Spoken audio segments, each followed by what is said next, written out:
ఇలాంటి ఇండ్లల్లో లక్ష్మీదేవి అసలు అడుగుపెట్టదు. మీరు ఎప్పుడు కూడా పేదరికాన్ని, కష్టాలని అనుభవిస్తారు. లక్ష్మీదేవి అంటేనే సాక్షాత్తు ధనానికి అధిపతి. కాబట్టి ఇలాంటి మీరు తప్పులు గనక చేశారంటే మీ ఇంట్లో లక్ష్మీదేవి ఒక్క క్షణం కూడా ఉండదు. హిందూ మతంలో ప్రతిరోజు ఒక దేవతను ఆరాధిస్తారు. అందులో భాగంగానే శుక్రవారం రోజును లక్ష్మీదేవిని పూజిస్తారు. లక్ష్మీదేవి అనుగ్రహం పొందిన వారికి వ్యక్తి జీవితంలో దేనికి ఎలాంటి లోటు ఉండదు. అయితే మత గ్రంథంలో లక్ష్మీదేవి స్వభావాన్ని సంచలమైనదిగా వర్ణించారు. లక్ష్మీదేవి శాశ్వతంగా ఇంట్లో కొలువై ఉండాలని, నిత్యం పూజలు చేసి అమ్మవారిని సంతోషపరించాలని ప్రతి ఒక్కరూ కోరుకుంటారు. కానీ మనం కొన్ని పొరపాట్లు చేయడం వల్ల లక్ష్మీదేవి ఇంట్లో ఒక్క క్షణం కూడా ఉండదు. ఆ అమ్మవారిని ప్రసన్నం చేసుకోవడం కోసం ప్రతి ఒక్కరు శుక్రవారం రోజు ప్రత్యేక పూజలు నిర్వహిస్తారు. ఉపవాసం కూడా చేస్తూ ఉంటారు. లక్ష్మీదేవి మన మత ప్రధాన దేవత. ఈమె త్రిమూర్తులలో ఒకరైన విష్ణువు భార్య. పార్వతి సరస్వతితో పాటు ఈమె దేవతల్లో ఒకరు. ఈమె డబ్బు, సంపద, శాంతి, శ్రేయస్సు, అదృష్టాల దేవతగా పరిగణిస్తారు.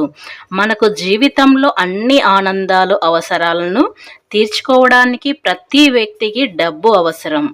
అలాంటి డబ్బు అవసరం కాబట్టి లక్ష్మీదేవి అనుగ్రహం ఉంటేనే కదా మనకు డబ్బు సమస్య అనేదే రాదు. ఇలాంటి డబ్బు సమస్య రాకూడదు అని అనుకుంటే ఇలాంటి ఇండ్లల్లో మనం చేసే ఆడవారు పొరపాట్ల వల్ల లక్ష్మీ కటాక్షం అనేది కలగదు. వారు ఎప్పుడు కూడా పేదరికాన్ని అనుభవిస్తూ ఉంటారు. ఉదయం లేచిన దగ్గర నుంచి చాలామంది కష్టపడుతూ ఉంటారు. ఆ కష్టానికి ప్రతిఫలం అనేది దక్కదు కొంతమందికి. కాబట్టి ఆ ప్రతిఫలం దక్కాలన్నా మనకు లక్ష్మీ అనుగ్రహమే కలగాలి. కాబట్టి మనం చేసే తప్పుల వల్ల లక్ష్మీ గ్రహం కలగక కష్టాలని, నష్టాలని అనుభవిస్తూ ఉంటాము. ఇలాంటి కష్టాలను అనుభవించడానికి మనం చేసే తప్పుల వల్ల ఇలాంటి కష్టాలను అనుభవిస్తాము. కాబట్టి మన ఇళ్లల్లో ఇలాంటి కష్టాలు రాకుండా ఉండాలంటే మనం చేసే తప్పులు ఏంటో ఇప్పుడు మన ఛానల్లో తెలుసుకుందాం. కాబట్టి ఎక్కడ కూడా స్కిప్ చేయకుండా చూడండి. అప్పుడే మీకు లక్ష్మీ కటాక్షం ఎలా పొందాలి, మనం చేసే తప్పులు ఏంటి అన్ని వివరంగా మీకు తెలుస్తాయి. కాబట్టి ఎక్కడ స్కిప్ చేయకుండా అలానే మా ఛానల్ని కొత్తగా చూస్తున్నట్లయితే సబ్స్క్రైబ్ చేసుకోవడం కూడా మర్చిపోకండి. పసిడి పంటల్లో ధాన్యలక్ష్మిగా, పాలనలో రాజలక్ష్మిగా, లాలనలో గృహలక్ష్మిగా, ఇంటింటి సంతాన లక్ష్మిగా, ఊరంతా మహాలక్ష్మిగా శోభిస్తూ ఉంటుంది.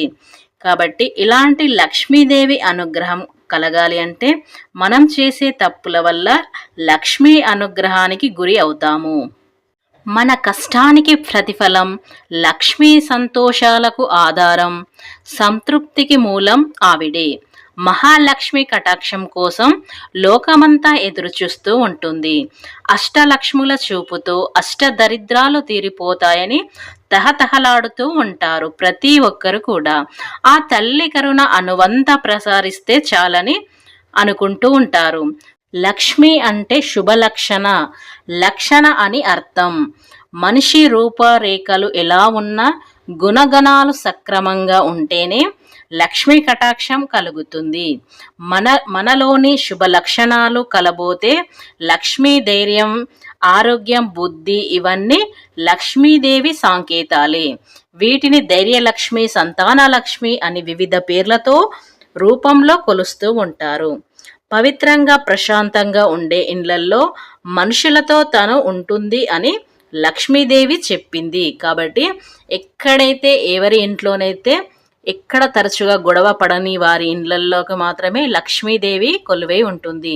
చాలామంది ఆడవాళ్ళు ఉదయం లేచిన దగ్గర నుంచి భర్తతోట లేకపోతే పిల్లలతోట ఏదో ఒకటి గొడవ పడుతూ ఉంటారు. అలా ప్రతిదానికి గొడవ పడుతూ ఉంటే అక్కడ లక్ష్మీదేవి కటాక్షం అనేది కలగదు. వారి ఇంట్లోకి లక్ష్మీదేవి ఒక్క క్షణం కూడా వెళ్ళదు. కాబట్టి ఎప్పుడు కూడా ఆడవాళ్ళు తెల్లజామున లేవగానే ఇలాంటి అంటే గొడవలు పడుతూ ఉండకూడదు ఎప్పుడు కూడా. కాబట్టి ఉదయం లేచిన దగ్గర నుంచి చాలా మందిని చూస్తూ ఉంటాము. దీనికి దానికి అని అరుస్తూ ఉంటారు. అలా అరిచిన ఇండ్లల్లో మాత్రం లక్ష్మీదేవి ఒక్క క్షణం ఉండదు.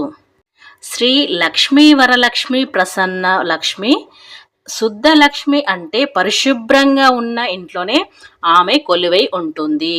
ఇంటిని తమ ఒంటిని శుభ్రంగా ఉంచుకునే వారి ఇంట్లోకే పిలవకపోయినా సిరి నడిచి వస్తుంది. అంటే ఎక్కడైతే శుచి శుభ్రత ఉంటుందో అక్కడ లక్ష్మీదేవి మనం పిలవకపోయినా ఆ లక్ష్మీదేవి ఆకర్షించబడుతుంది. శుద్ధి అంటే పైకి కనిపించేదే మాత్రమే కాదు, అత్తరు శుద్ధి కూడా. సర్వలోకాల్లో బ్రహ్మంగా మానసికంగా శుద్ధి ఉన్న చోట లక్ష్మీదేవి నివసిస్తుంది.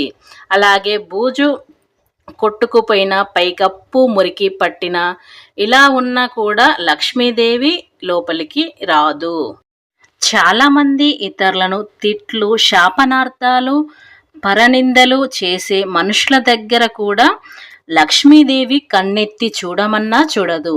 చాలామంది ఇలా వారి తప్పు లేకున్నా వారిని తిట్టడం, శాపనార్థాలు చేయడం చేస్తూ ఉంటారు. కాబట్టి ఇలాంటి మనుషుల దగ్గర కూడా ఒక్క క్షణం కూడా లక్ష్మీదేవి నిలవదు.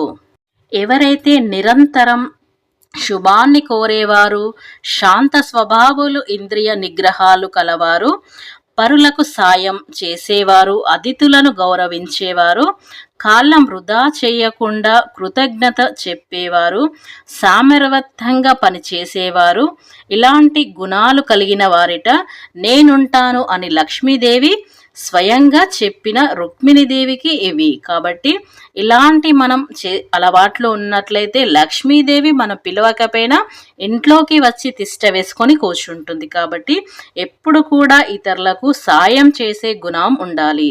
పరులకు సాయం చేయడం, అతిథులను గౌరవించడం లాంటివి చేస్తే మన ఇంట్లో లక్ష్మీదేవి తిష్ట వేసుకొని కూర్చుంటుంది. అలాగే ఇంట్లో ఆడవారు ఎప్పుడు కూడా కంట తడి పెట్టినా కూడా అక్కడ లక్ష్మీదేవి నిలవదు. ఇతరుల మనసు గాయపరిచిన వారి కూడా ఇంట్లో నుంచి సిరి తరలిచ్చిపోతుంది. భగవంతులు నిందించే వాళ్ళపై కనికరం చూపరు. లక్ష్మీదేవి పొద్దున్నస్తమం నిద్రపోయే సోమరపోతుల దగ్గర కూడా ఇలా అశ్రద్ధ వహించే బద్ధకస్తులను కూడా కన్నెత్తి చూడదు. చాలా మందిని చూస్తూ ఉంటాము, పొద్దస్థానం పడుకునే ఉంటారు. అలాంటి దగ్గర కూడా లక్ష్మీదేవి ఉండదు. అందుకే ఎప్పుడు కూడా ప్రతి ఒక్కరూ యాక్టివ్నెస్ అనేది ఉన్నట్లయితే అక్కడ లక్ష్మీదేవి నిగ్రహంగా ఉంటుంది. కాబట్టి శుచి శుభ్రత పాటించేవారు, అలాగే ఇలాంటి ఇండ్లల్లో మాత్రమే లక్ష్మీదేవి ఉంటుంది. కాబట్టి మనం చేసే ఇలాంటి తప్పుల వల్ల లక్ష్మీదేవి అస్సలు ఇంట్లో ఉండదు. కాబట్టి మనం చేసే తప్పుల వల్ల కష్టాలని, బాధలని, పేదరికాన్ని అనుభవిస్తూ ఉంటాము. కాబట్టి ఇలాంటి తప్పులు అనేవి అస్సలు చేయకూడదు. ఫ్రెండ్స్, ఈ వీడియో మీకు నచ్చినట్లయితే ఖచ్చితంగా లైక్ చేయడం మాత్రం మర్చిపోకండి.